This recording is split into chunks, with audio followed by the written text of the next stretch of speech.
తెలంగాణ ఎరుకుల ప్రజాసమితి రాష్ట్ర కమిటీ ఆధ్వర్యంలో ఏకలవ్య జయంతి వేడుకలు ఘనంగా నిర్వహించారు. తెలంగాణ ఎరుకుల ప్రజాసమితి రాష్ట్ర అధ్యక్షులు కెమాసారం తిరుపతి ఏకలవ్య చిత్రపటానికి పూలమాలలు వేసి ఘనమైన నివాళులర్పించారు.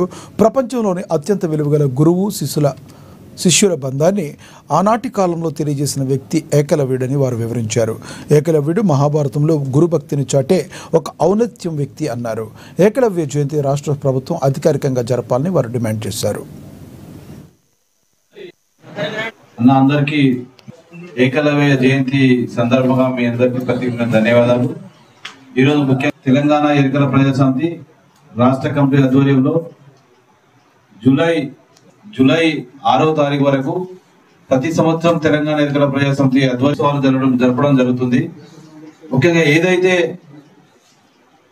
ఈ రాష్ట్రంలో ఎన్ని ప్రభుత్వాలు మారినా ఏదైతే గురు శిష్యుల బంధాన్ని ప్రపంచానికి చాటి చెప్పిన వ్యక్తి ఏకలవ్యుడు. అలాంటి ఏకలవ్యుని జయంత్యుత్సవాలు ప్రభుత్వం అధికారంగా జరపకపోవడం పెట్టాలని మేము ఈ కంప్యూటర్ యుగంలో కూడా